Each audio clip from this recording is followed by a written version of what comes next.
Alô, galera, tudo bem? Como é que vocês estão? Então, chegamos na nossa segunda semana de revisão para o Enem, né? Como eu já disse para vocês na primeira semana, essas questões foram selecionadas pelo Poliedro, especialmente para vocês, tá? São questões que não são do Enem, né? Que não caíram em Enem anteriores, mas que têm um perfil, né, parecido com o que o Enem cobra. Beleza? E o tema de hoje, que vai ser? Vai ser ecologia, tá? O tema que é mais cobrado na prova. Ele, de longe, das 15 questões de biologia, pelo menos 5, 6, às vezes até 7 questões, ou seja, quase 50% da prova de biologia no Enem são conteúdos referentes à ecologia. Dentre esses, o que mais cai são os agravos ao meio ambiente, tá? Essa é uma dica minha, né, para vocês, especial aí, né, que são aí do Acadêmico News, beleza? Então, vamos começar a nossa revisão, revisa acadêmico. Então, vamos lá. Também disse na aula anterior, cadê? Acho que está investido, ah, não, está aqui, está investido aqui, ó. Espera aí que eu vou consertar essa mesinha aqui. Ela é ao contrário aqui, ela fica assim. Não me perco aqui. Então, essa questão aqui, tá? Esse número aqui refere ao número de vocês lá, do material que o Poliedro mandou para vocês, tá? Questão 55. Esse 1 aqui é da minha revisão aqui, tá? Como eu organizei para vocês, tá ok? Então, é uma questão da Unicamp de 2020, tá? Diz o seguinte: em estudo, foram avaliados 4 amostras encontradas em diferentes locais representados na figura abaixo. Essa figura aqui, ó, tá? Então, ele dividiu em 1, 2, 3, 4 espaços, né, onde eles vão coletar amostras, tá? Primeiro espaço aqui é ambiente terrestre, segundo espaço, plataforma continental, terceiro espaço, declive continental e o quarto espaço, plataforma abissal, ok? Então, ele fala que em estudos foram avaliadas 4 amostras encontradas em diferentes locais representados na figura abaixo, essa figura aqui, tá? Aí diz o seguinte: amostra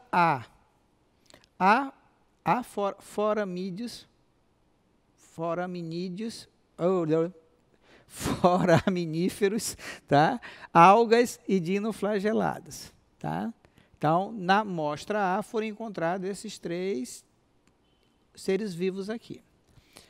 Na amostra B foi encontrado a pólen, existem pólenes, e não existem seres marinhos, só pólen, tá? Na amostra B. Então, a amostra C, a grande concentração de plâncton. Aí aqui você tem que saber o que são plânctons, né? E na amostra D, a grande concentração de bentons. Aí você tem que saber quem são os organismos bentônicos, tá? Nós vimos isso nas nossas aulas teóricas. Se você não lembra, volta lá, tá? Na apostila e dá uma olhada. Assinale a alternativa que associa corretamente o local de coleta com as características da amostra, tá? Então, ele vai associar a amostra com os locais aqui, tá? E vai ter 4 associações, 3 erradas e 1 correta, ok? Então, aqui, nessa questão, você tem que saber, aqui dá para matar, né, algas, precisa de luz, precisa, né, de fazer fotossíntese, dinoflagelado. Esses foraminíferos aqui eles eram enquadrados como protozoários, tá? Com uma carapaça, com pseudópodes em forma de filamentos e tal, tá? E o dinoflagelado vocês conhecem. A amostra B, pólen das plantas, então, mas não existe seres marinhos. Então, vamos lá. A amostra A contém seres típicos da plataforma abissal, onde há menor concentração de sal e não há luz. Então, aqui não há luz. Ele está dizendo que pertence à plataforma abissal, aqui, ó. E aqui está dizendo que a amostra A tem algas. Algas viveria sem luz? Algas são fotossintetizantes, não é isso? Aí diz assim, amostra B, há pólen e não existem seres marinhos. Aí diz aqui na letra B, a amostra B foi encontrada em plataforma abissal. Plataforma abissal é aqui, né? Sendo que o vento teria levado o pólen até essa área onde não há seres vivos. Aqui na plataforma abissal ele está dizendo que não existe seres vivos. Será que isso é verdade? E o vento trouxe o pólen até aqui, certo? Então, está na cara que o pólen a gente encontra onde tem vegetação, né? Ambiente terrestre. Então, isso aqui também está errado. C. A amostra C foi retirada da plataforma continental. Plataforma continental é essa região aqui, logo depois da região terrestre, né?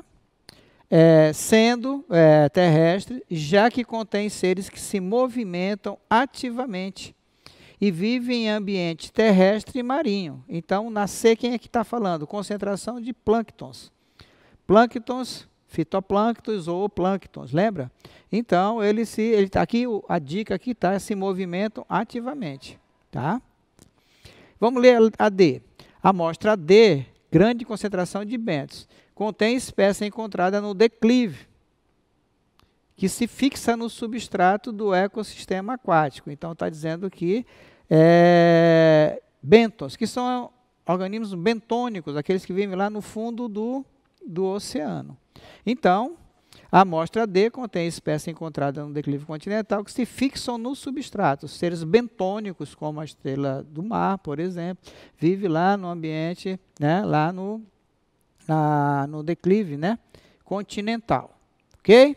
Então, vamos para as nossas considerações a respeito das alternativas aqui. A alternativa A está errada porque os foraminíferos, algas e dinoflavulados estão presentes na plataforma continental, porque aqui até onde chega a luz, para poder fazer fotossíntese, certo? A alternativa B, como eu disse para vocês, está errada porque pólen, em ausência de seres marinhos, ocorre em ambiente terrestre. A alternativa C está errada porque os plânctons são organismos que vivem em suspensão na água, eles não se movimentam ativamente, né? Portanto, vivem em suspensão na água, portanto, na plataforma abissal, mais para lá, certo? Já no final lá. E a alternativa correta, então, a D, são os bentons, ok? A segunda questão, aqui, da Unicamp, 2018. Prestem bem atenção aqui, ó. Altas concentrações de metais pesados, heavy metal, né? Foram encontradas nas águas de inúmeras bacias hidrográficas brasileiras.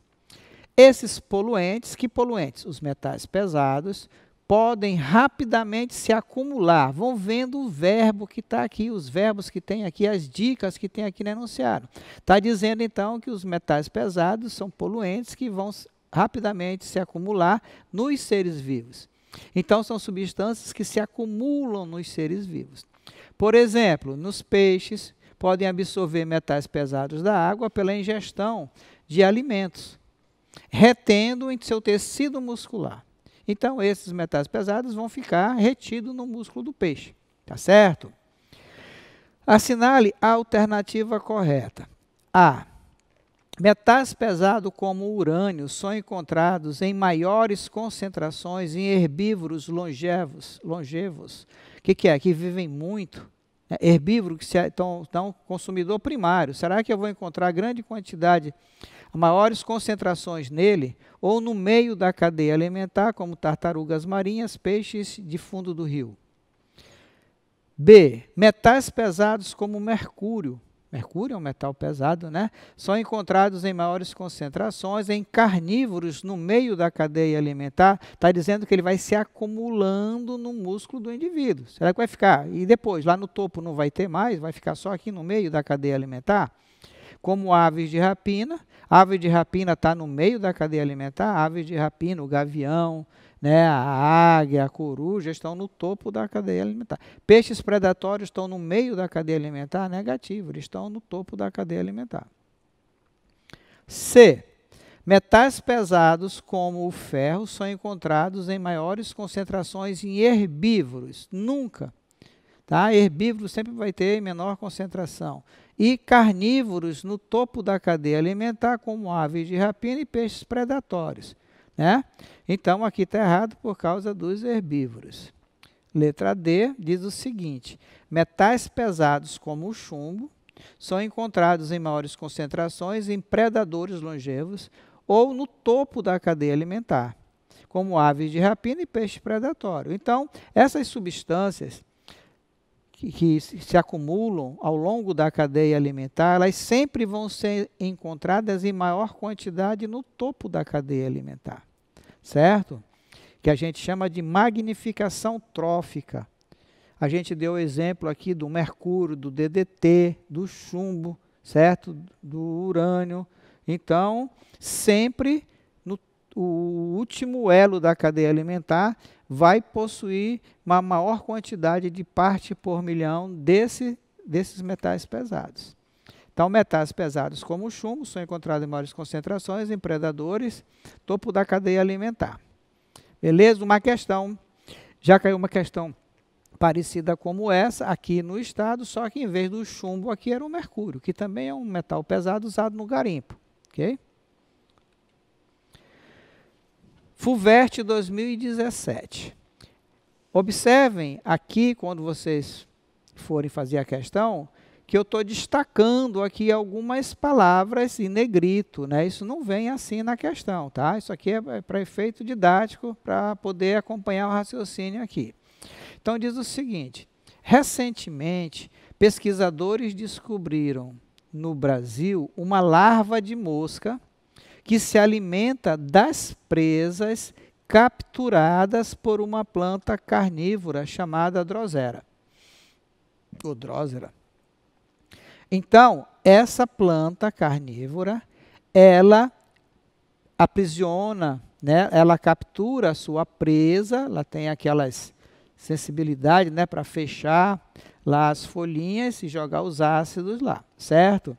E a mosca coloca os seus ovos lá e essa larva, ela também se alimenta dessas presas aqui da planta. Ok? Então é bom você ter isso em mente, tá? Fazer a cadeia alimentar aí. Essa planta, além do nitrogênio do solo, que planta? A Drosera, tá? Se ela é uma planta, ela está onde na cadeia alimentar? Ela é o primeiro nível trófico, né? Produtor. Essa planta, além do nitrogênio do solo, aproveita o nitrogênio proveniente das presas para a síntese proteica. Observe que da presa ela vai aproveitar um sal mineral, tá? Não vai aproveitar substância orgânica, presta atenção. Já a síntese de carboidratos ocorre como nas demais plantas. Como é que as demais plantas produzem seus carboidratos? Através da fotossíntese, tá? Então, ela não aprisiona lá a sua presa para poder se alimentar feito a gente, porque ela consegue produzir a sua glicose através da fotossíntese. As larvas da mosca, por sua vez, alimentam-se dessas mesmas presas para obtenção de energia. Olha que é diferente. A planta, ela aproveita da presa o nitrogênio, um sal mineral. E a larva da mosca, ela retira da presa material, né, para poder fornecer energia necessária para o seu processo vital. Tá? Com base nessa informação, é correto afirmar que a Drosera e a larva da mosca são heterotróficas? Não, está dizendo que a planta produz seu próprio alimento. Então, ela não é heterotrófica, ela é autótrofa, ou autotrófica, né? A Drosera e a larva da mosca são autotróficas? Não, a larva da mosca é um heterótrofo, é um inseto, né? Ela só está numa fase da sua metamorfose, a larva. Então, está errado. A Drosera é heterotrófica? Não, ela produz seu próprio alimento. E a larva da mosca é autotrófica? Não, está investido aqui. Tá? A Drosera, a planta é autotrófica? É. E a larva da mosca é heterotrófica? Sim. A Drosera é um decompositor? Não. Quem são os decompositores? Os principais decompositores que nós estudamos são os fungos e as bactérias. Ok? E é autotrófica a drosera, a planta? Sim. E a larva da mosca é heterotrófica? Sim. A drosera é um produtor? Sim, porque ela sintetiza o seu próprio alimento. Ok? Então, ela é autotrófica, a planta, e a larva da mosca é heterotrófica. E ela é um produtor, e a larva da mosca é um consumidor o quê? Secundário. Ele não se alimenta da planta, se alimenta da presa da planta. Chegamos, então, aqui na questão da FUVEST de 2016. Interessante sobre conceitos básicos de ecologia, tá? Nossas primeiras aulas, né? Então, diz o seguinte: a cobra coral, Erythrolampus aersulaps, tem hábito diurno, alimenta-se de outras cobras, olha, então ela se alimenta de quem? De outras cobras, e é terrícola, certo? Vive aonde? Na terra. Ou seja, caça e se abriga no chão. Ah, então aqui está falando sobre a coral. Já a jararaca, Brotopsis jararaca, tem hábito noturno, e aquela ali tem hábito diurno, certo? Alimentam-se de mamíferos e a coral, certo? Alimenta-se de outras cobras. E essa aqui se alimenta de mamífero, tá? E é terrícola, igual a essa aqui, igual a coral. As duas vivem na terra. Ambas ocorrem no Brasil, nas florestas pluviais, costeiras. Aí pergunta, essas serpentes, disputam o mesmo nicho ecológico? Olha, está vendo aqui? Então, se disputar o mesmo nicho ecológico, temos uma competição, né? Intraespecífica ou interespecífica? São duas espécies diferentes, tá? Então, elas disputam. Uma sai de noite, outra sai de dia, uma se alimenta de cobra, outra se alimenta de mamífero. Elas têm os mesmos hábitos? Não. Certo? Elas conseguem recursos do mesmo jeito? Não. Então, não está isso aqui. Inclusive, quando dois seres vivos na natureza têm o mesmo nicho ecológico, para evitar a competição, eles especializam o nicho. Começa aqui, uma sai de dia e a outra sai à noite. Uma come cobra, a outra come mamífero, tá? Constitui uma população é formada por um conjunto da mesma espécie que habita o mesmo lugar no mesmo intervalo de tempo. Essas duas cobras serpentes não são da mesma espécie. Compartilham o mesmo habitat, o que é o habitat? O endereço. Aonde a coral vive?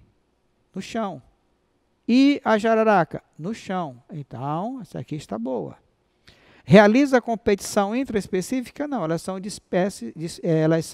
espécies diferentes, elas não competem porque especializaram o seu nicho. São comensais? Uma se alimenta do resto do alimento do outro? Não. Então, ficamos com qual alternativa aqui? A alternativa C. Ok? Compartilham o mesmo habitat. Questões desse tipo costumam aparecer nos vestibulares de um modo geral, porque eles estão cobrando aqui conceitos básicos de nicho, de população, de habitat, de competição, isso aí, tá? Bem básico mesmo essa aqui. Essa questão é da Unesp, né? Universidade do Estado de São Paulo, de 2016. Ela é bem interessante, diz o seguinte, porque tem interpretação de gráfico e é uma coisa que o Enem preza muito, interpretação de gráfico. Então, vamos lá. Em uma área, as aves de uma certa espécie alimentam-se dos insetos que atacavam uma plantação.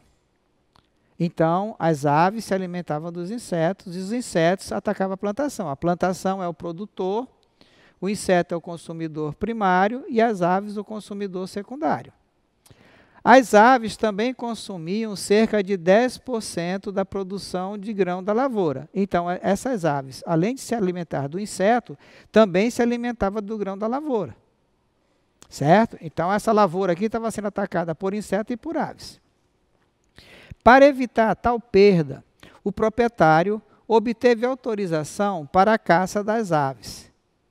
Momento A. Bem aqui, ó. Bem aqui, ele começou a caçar as aves. Momento A. Tá? Em sua área de plantio. mas o resultado, ao longo do tempo, foi uma queda na produção de grãos. Então, ele começou a caçar as aves que comiam 10% da sua produção e, mesmo assim, houve uma queda na produção de grãos. Certo? Houve uma queda. Então, ele começou a caçar aqui. O que foi que caiu aqui? Deve ter, se eles estão caçando as aves, vai cair a população das aves e vai cair a população de grãos, de acordo com o que ele está dizendo aqui. E sem as aves, o que vai acontecer com a população do inseto? A tendência é subir, por quê? Porque está eliminando o seu predador. Então, vamos lá, vai juntando as peças aí. Tá? A caça às aves foi proibida no momento B, bem aqui, ó. Proibiu a caça das aves.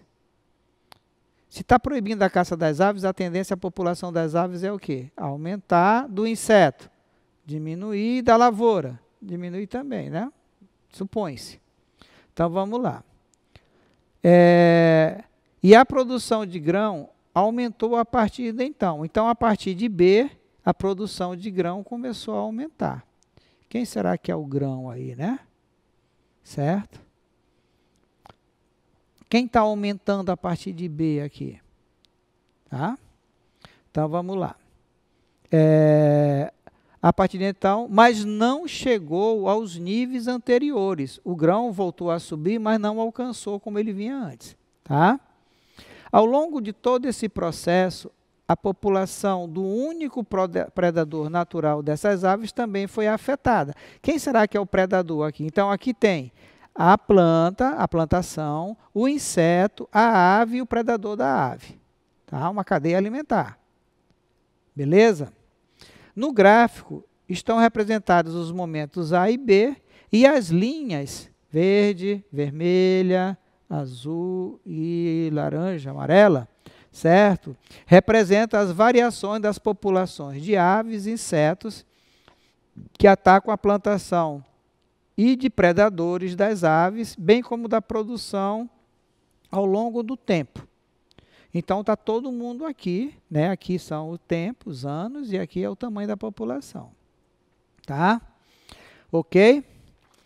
No gráfico, as linhas 2, 3 e 4 representam, respectivamente, a população de inseto, a população de ave, a população do seu predador. Né? 2 está dizendo que é quem? Está dizendo que é o inseto. Então, aqui, o inseto subiu, né? Ele diz que 3 é a população de aves. 3 a população de aves. A população de aves aqui caiu, depois subiu. E 4, o predador da ave. Aqui o 4 é o predador da ave. Aqui, quando a população da ave caiu, ele também caiu. Será que isso está certo? 1, 3 e 4 representam, respectivamente, a população de aves, os grãos produzidos pela agricultura e a população de insetos. Também tem que fazer análise lá, como eu fiz com vocês ainda agora. C, 2, 3 e 4 representam, respectivamente, os grãos produzidos pela agricultura. Será que 2 são os grãos? Certo? A população de predadores das aves e a população de aves. 2, 3 e 4. Letra D, 1, 2 e 3 representam, respectivamente, os grãos produzidos pela agricultura, a população de insetos e a população das aves. E E, 1, 2 e 3 representam, respectivamente, os grãos produzidos pela agricultura, a população de aves e a população do seu predador. Então, vamos lá identificar aqui. Então, a partir desse momento A aqui, começou a caça às aves, certo? Caiu a população de aves, mas lá no texto diz que caiu a de grão também, certo? E deve ter aumentado a de inseto. E quando cai a população da presa, o que acontece com a população do predador? Cai também. Então, vamos identificar o 1 aqui como sendo quem? Aqui 1 é o grão, tá?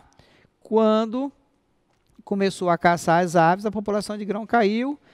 E no momento B, quando parou de caçar as aves, a população de grão subiu, mas não voltou ao patamar que era antes.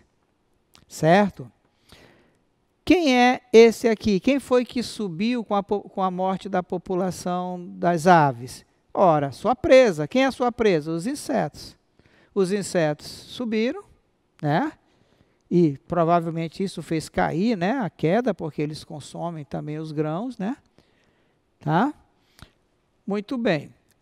E as aves começaram a ser, as aves aqui no 3, começaram a ser caçadas, certo? No B parou de ser caçada, a população dela tendeu a aumentar, tá? E aqui o predador, certo? Observem que essa questão é da Unesp, né? A universidade famosa, interior de São Paulo, né?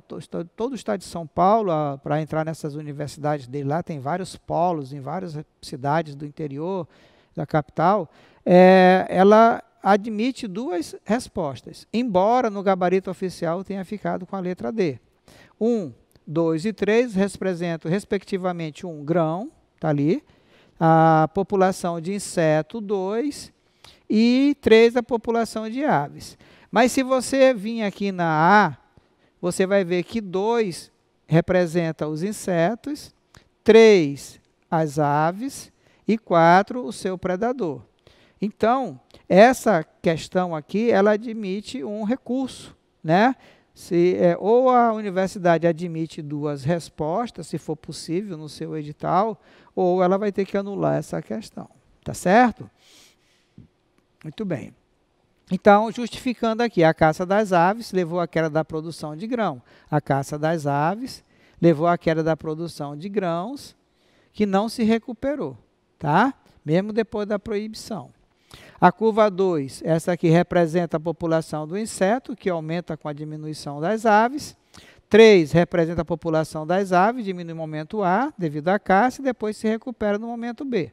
E os predadores aqui na linha 4. Tranquilo, galera?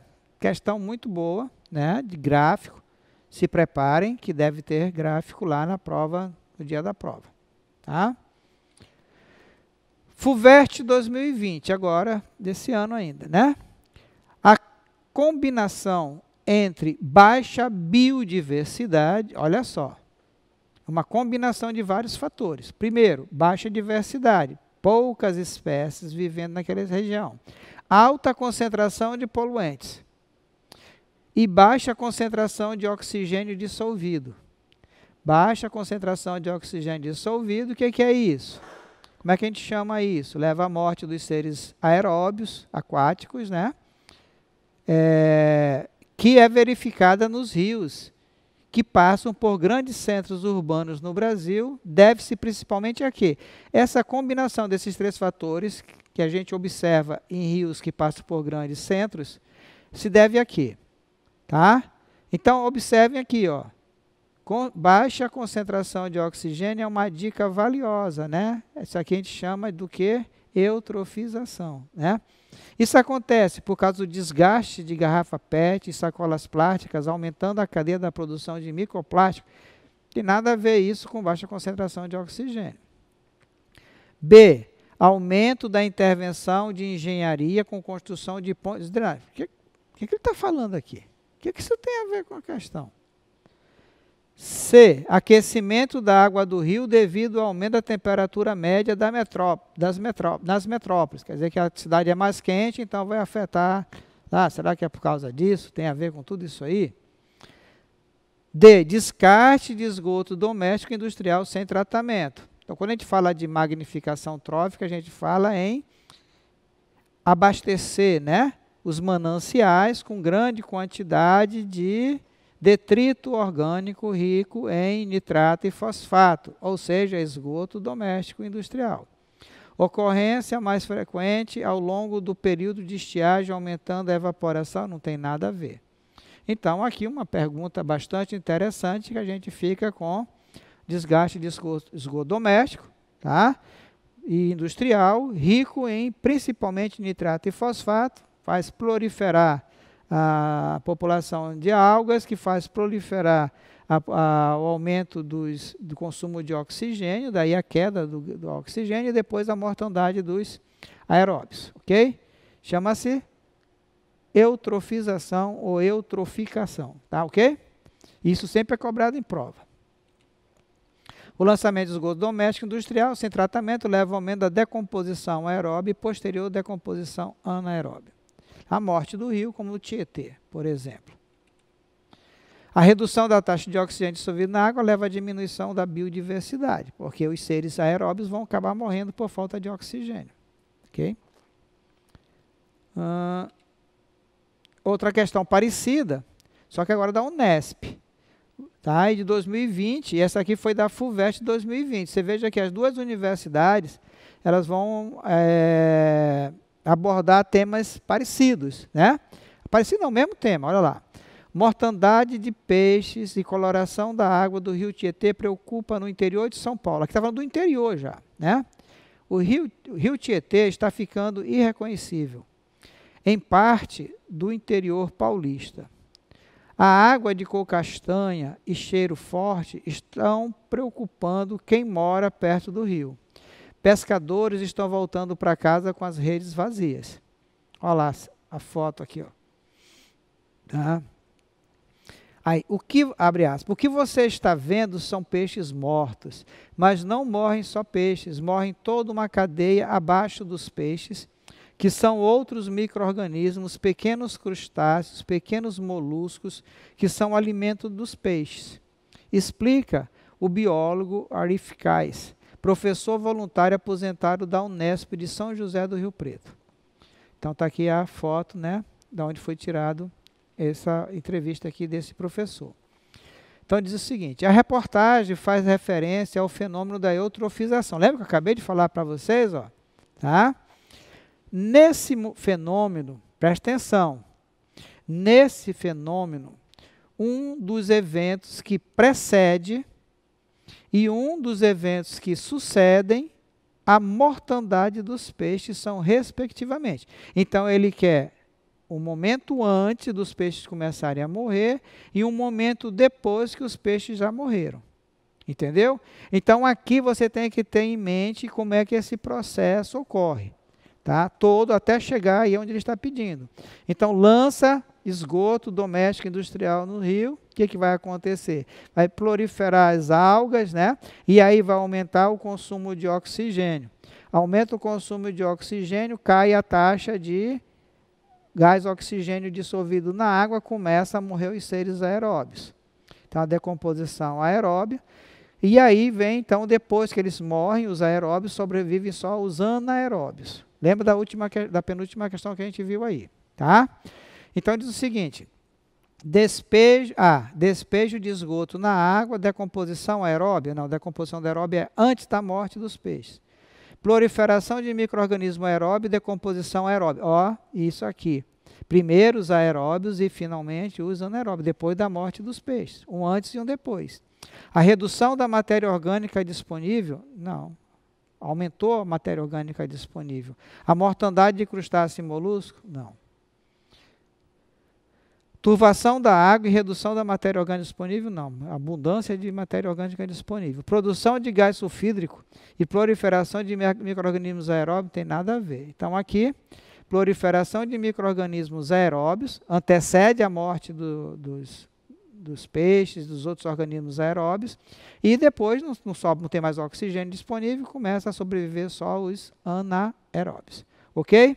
Então, justificando aqui, diz o seguinte, a eutrofização é um processo do qual um corpo de água adquire níveis altos de nutrientes orgânicos, nível alto, levando ao aumento dos micro-organismos decompositores aeróbios, evento que precede a mortandade do peixe por falta de oxigênio. O evento que sucede depois da morte dos peixes é a proliferação dos anaeróbios, que sobrevivem em baixa concentração de oxigênio. Questão manjada e que todo ano aparece, tá certo? Todo ano aparece. Que é um evento um fenômeno que a gente não conseguiu solucionar ainda, tá? Oitava questão diz o seguinte. Olha lá, de novo o rio, só de 2019 agora. Nas margens de um rio, verifica-se a seguinte cadeia trófica ou alimentar. O capim ali presente servia, olha o tempo verbal aqui, de alimento para os gafanhotos, que, por sua vez, eram predados por passarinho. Então, o capim é o produtor, o gafanhoto, consumidor primário, o passarinho, consumidor secundário. Faz aí a tua cadeiazinha alimentar com lápis para tu seguir. Cuja espécie só ocorria naquele ambiente e tinha exclusivamente os gafanhotos como alimento. Então, esses pássaros só comiam gafanhoto. Tais passarinhos eram predados por gaviões da região. Então, capim, gafanhoto, passarinho, gavião. Capim, produtor. Gafanhoto, consumidor primário, um herbívoro. Passarinho, consumidor secundário. E gavião, consumidor quaternário. Secundário, terciário, né? Gafanhoto, passarinho, terciário. A lama tóxica que vazou de uma empresa mineradora matou quase totalmente o capim ali existente. Quem é que se alimenta do capim? O gafanhoto. Quem se alimenta do gafanhoto? O passarinho. Quem se alimenta do passarinho? O gavião. É correto afirmar que, em seguida, o consumidor secundário. Quem é o consumidor secundário? Por isso, você vai fazer a sua cadeia alimentar. Capim, gafanhoto, passarinho, gavião. Capim, produtor. Gafanhoto, consumidor primário. Passarinho, consumidor secundário, que ele está perguntando. O que vai acontecer? Matou o capim, o que acontece com o gafanhoto? Diminui a população. Não tendo o que o passarinho comer, o que vai acontecer com a população do passarinho? A população do passarinho vai cair. Teve sua população reduzida como consequência direta do aumento da biomassa do primeiro nível trófico da cadeia? O primeiro nível trófico da cadeia é o capim, diz que acabou com o capim. B. Teve sua população reduzida como consequência indireta da diminuição da biomassa no primeiro nível trófico da cadeia? Opa, indiretamente sim. Não teve sua população afetada? Claro que teve. Não teve sua população afetada? Teve. Teve sua população aumentada? Não, diminuída. Então, teve sua população reduzida como consequência direta da diminuição da biomassa do nível trófico da cadeia. Ok? Muito bem. Degradação do capim, produtor, pela lama tóxica, causa desequilíbrio de toda a cadeia alimentar, incluindo o consumidor secundário, que é afetado indiretamente porque diminuiu o número de gafanhoto, porque acabou com o capim. O NESP 2019 diz o seguinte: o solo amazônico, você veja, uma universidade lá de São Paulo, né? Pegando aqui uma questão que se refere à nossa região. O solo amazônico é naturalmente rico em mercúrio. Naturalmente. Na sua forma inorgânica. Tá?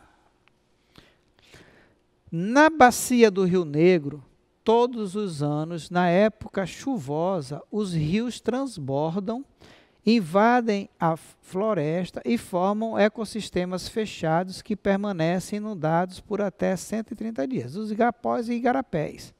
Igapés e igapós, que mata a floresta alagada. Nesse processo, o mercúrio inorgânico, aquele que tem naturalmente no solo, é liberado na água. E bactérias anaeróbias vão converter esse mercúrio inorgânico no metilmercúrio, que é um mercúrio orgânico. E esse mercúrio, metilmercúrio, vai entrar na cadeia alimentar aquática desse ecossistema. Ok? Então, o mercúrio está lá na natureza, não foi garimpeiro, não foi ninguém que jogou. Já tem naturalmente. Só que essas bactérias anaeróbias, quando acontecem essas enchentes das florestas, né, elas transformam o mercúrio inorgânico em orgânico e ele entra na cadeia alimentar. O que você tem que saber aqui? Que o mercúrio é uma substância de efeito cumulativo. Tá? Quando ele entra na cadeia alimentar, ele vai se acumulando conforme vai passando do nível trófico para o outro, que a gente chama de magnificação trófica. Já resolvemos uma questão dessa lá atrás, quando falou dos metais pesados. Tá certo? Então, vamos lá. Na situação descrita, as bactérias anaeróbias concentram a maior parte do mercúrio? Não, ela está no começo, né? Ela só transforma, ela não come o mercúrio. B. a bioacumulação do mercúrio nos organismos aquáticos será menor ao longo dos níveis tróficos da cadeia. Não, mas será maior. Ela tem efeito cumulativo. C. Os micro-organismos que fermentam a matéria orgânica na água favorecem a entrada do mercúrio na cadeia alimentar. Como é que o mercúrio entra na cadeia alimentar? Quando essas bactérias anaeróbias aqui, né? Eles vão, então, favorecer e fala fermenta, né? Então, fermentar é anaeróbio, né? Então, tá boa essa questão aqui. Os organismos autotróficos na cadeia alimentar da região inundada não são contaminados? São, que vai entrar na cadeia alimentar, como é que não vai ser contaminado? Começa por eles a contaminação. A contaminação do mercúrio fica restrita ao organismo aquático do ecossistema da região? Não. O cara vai lá, pesca um peixe e come um peixe desse com mercúrio, vai ter mercúrio nele também. Então, ficamos com o quê? Com a letra C, tá? As bactérias que fermentam, são anaeróbias, elas que possibilitam a entrada do mercúrio na cadeia alimentar. Mercúrio inorgânico entra na cadeia alimentar aquática por meio de bactérias anaeróbias, quando estas convertem esse elemento químico em metilmercúrio para poder entrar no organismo do indivíduo. 10ª questão. É da FUVEST, 2018. Analise as 3 afirmações seguintes sobre o ciclo biogeoquímico.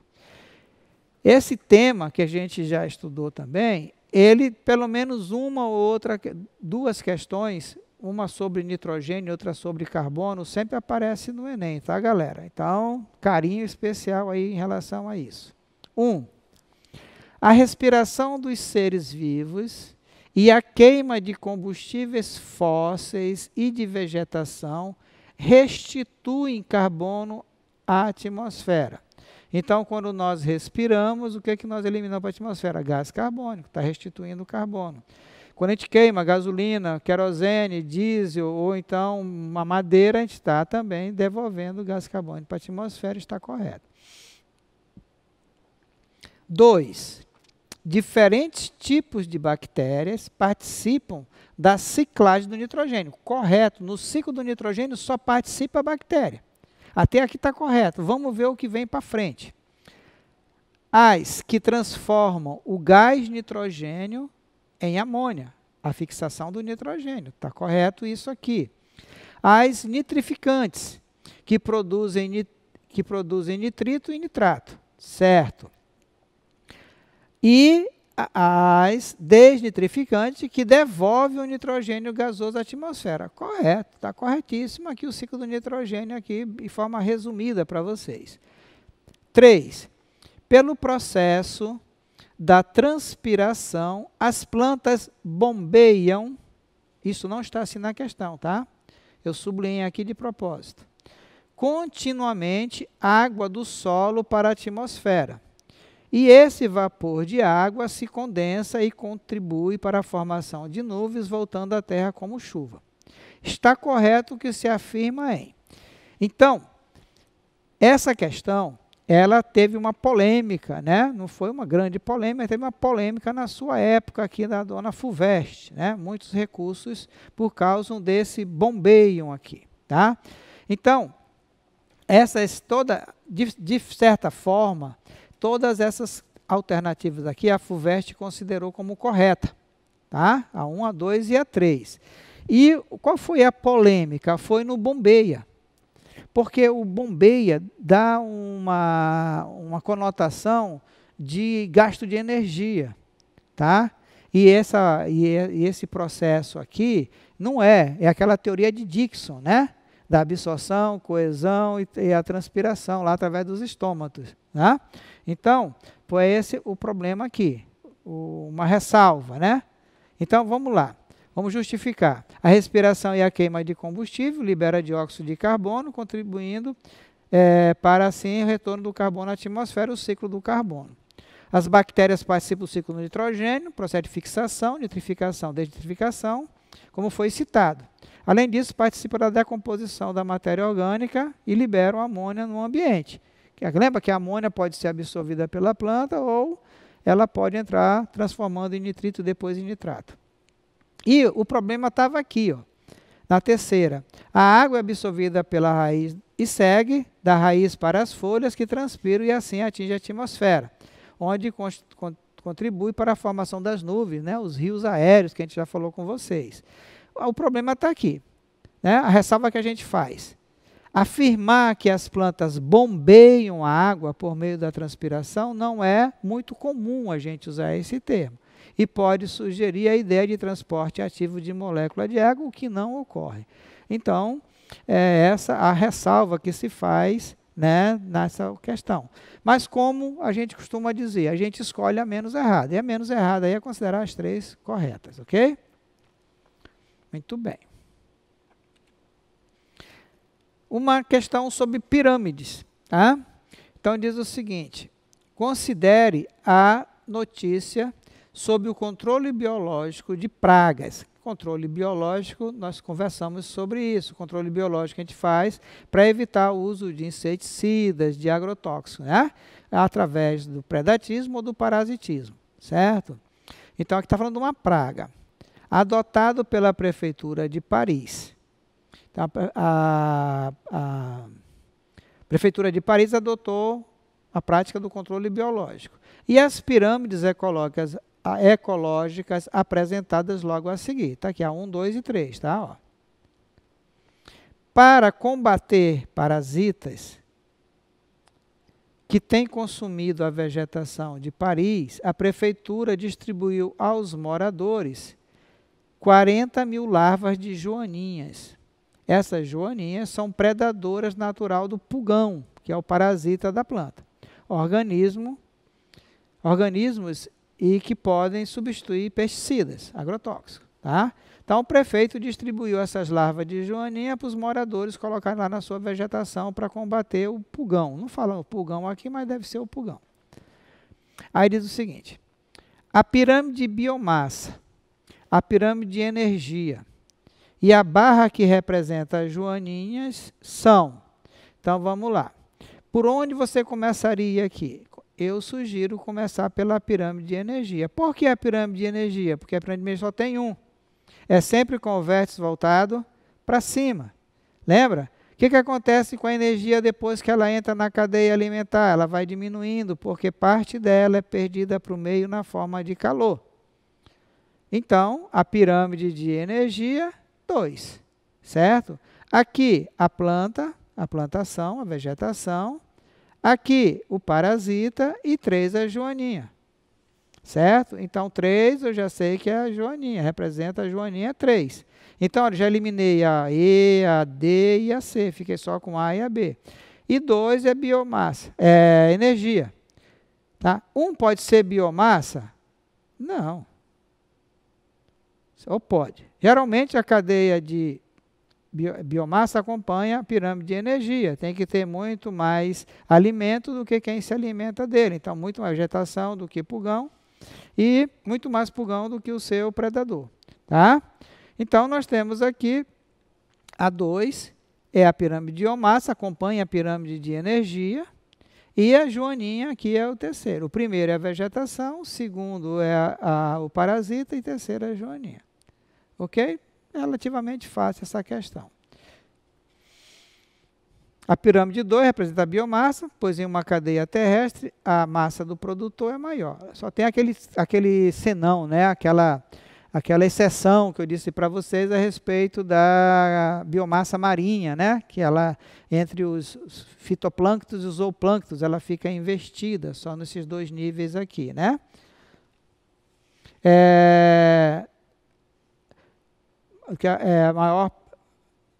A pirâmide 2 representa a biomassa, pois em uma cadeia terrestre, a massa dos produtores é maior, base da pirâmide, aqui, enquanto que a dos consumidores diminui a cada nível trófico. Né? E a pirâmide 2 também representa o fluxo de energia, que é unidirecional, né? E acíclico, reduz a cada nível trófico. E a joaninha é representado pela barra 3, que está lá no topo. Ok? Beleza, galera. Questão interessante. Unicamp 2017. Pesquisadores analisaram o número de polinizadores, a biodiversidade e o rendimento de cultivo, dependente de polinizadores. Então, eles fizeram aqui pegaram aqui várias várias coisas para pesquisar, para analisar. O número de polinizadores, seres vivos que polinizam as plantas, a biodiversidade e o rendimento no cultivo, tá? No cultivo que depende do polinizador. De quê? De maçã, pepino, caju, café, feijão, algodão, cânula, entre outros. Em propriedades da África, da Ásia e da América do Sul. Nos países analisados, o rendimento agrícola cresceu de acordo com a densidade de polinizadores. O rendimento cresceu, indicando que a redução na população de abelhas e outros insetos poderia ser parcialmente responsável pela queda da produtividade. Então, se diminuir o número de insetos e abelhas polinizadores, pode-se deduzir, né, que a queda na produtividade pode ser em função da queda do número desses polinizadores. Ok? É o que está escrito aí. Os resultados obtidos com a pesquisa relatada acima sugerem o quê? A presença de insetos na lavoura pode ser uma das causas da queda da produtividade e biodiversidade, pelo contrário, né? Ele está dizendo ao contrário ali. B. Práticas agrícolas convencionais com o uso de pesticida favorecem os polinizadores e aumentam a produtividade. Os pesticidas não matam só os insetos indesejáveis, também matam os polinizadores. Então, ele não favorece a produtividade, o aumento da produtividade, diminuição. C. A adoção de medidas que ofereçam condições de vida mais favoráveis a polinizadores pode resultar em um aumento da produtividade do feijão? Pode. Por que não? O feijão está ali, ele é polinizado, certo? D. A biodiversidade observada na África, Ásia e América do Sul demanda uso intenso de defensivos agrícolas? Não. Então, ficamos com a letra C. A adoção de medidas que ofereçam condições de vida mais favoráveis aos polinizadores podem resultar no aumento da produtividade do feijão, como também do caju e de outros que estão citados ali em cima. Ok? Belezinha. Uma questão interessante, já que é uma questão dessa parecida aqui no nosso estado, diz o seguinte: em relação ao fluxo de energia, nós vimos ali uma pirâmide de energia ainda agorinha, né? Na biosfera, considere que, então lembra que fluxo de energia é unidirecional e decrescente. Entra pelo produtor e vai diminuindo a cada nível trófico, porque parte da energia é perdida na forma de calor. Isso é uma coisa. Mas aqui ele vai pedir outro conhecimento seu, vai pedir o conhecimento aqui sobre a produtividade primária bruta, a produtividade primária líquida e a produtividade primária secundária líquida. Então, vamos lá. A. Representa a energia captada pelos produtores. Toda energia captada pelo produtor está representada aqui em A. Como é que o produtor capta a energia? Certo? Através da fotossíntese. Então, aqui ele está falando que A representa a fotossíntese. B aqui, ó. Representa a energia liberada, perdida pelos seres vivos. Todos os seres vivos. Então, aqui é respiração. Certo? E C, representa a energia retida, incorporada pelos seres vivos. Então, aqui é a produtividade primária bruta. E aqui é a produtividade, aqui é a respiração e aqui é a produtividade primária líquida. Tá? Então, A é igual a quê? A é igual a B mais C. Olha lá. A é igual a B mais C. Toda a fotossíntese toda a energia que a fotossíntese capta está ali representada na energia liberada através da respiração e da energia incorporada nos seres vivos. Ok? Olha lá. Considerando-se A como total de energia captada pelos produtores, né, fotossíntese, conclui-se que os demais seres vivos da cadeia alimentar terão a mesma quantidade de energia, que ninguém inventa energia, né, que equivale à somatória da energia perdida, B, respiração, e a energia retida, que é a produtividade primária líquida. Ok? Outra questão sobre energia. 2016 da Unicamp. Em uma pirâmide de energia, as plantas têm importante papel na captação e transformação da energia luminosa e são responsáveis pela produtividade primária líquida. Está vendo? Acabamos de falar sobre isso aqui. Aqui ele está dizendo o que é a produtividade primária líquida. Nessa pirâmide, aparecem ainda os herbívoros e os carnívoros, que acumulam energia e determinam assim a produtividade secundária líquida. A primária é que está retida nos produtores. Tá? Sobre as pirâmides de energia, é correto afirmar que a energia é conservada entre os níveis tróficos? Não, ela é perdida. A respiração dos autótrofos é uma fonte de energia para os heterótrofos? Não, é fotossíntese, não é respiração. A produtividade primária líquida é representada na base da pirâmide? Certo, é o que está disponível para o consumidor primário.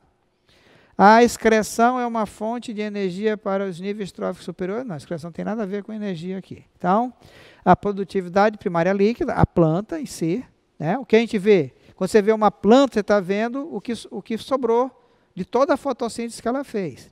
Ela fez fotossíntese, ela transformou parte do produto da fotossíntese nela e outra parte ela queimou na respiração. Então, o que sobrou? É representada, aqui, tá? É representada na base da pirâmide, são os produtores. A fotossíntese é a responsável pela produção de matéria orgânica denominada de PPB, produtividade primária bruta. Parte dessa energia é consumida pela planta na respiração. Resta, portanto, uma parcela de energia, PPL, produtividade primária líquida, que se faz presente na planta. E, como tal, será transmitida aos níveis tróficos, consumidor primário e secundário. Tá?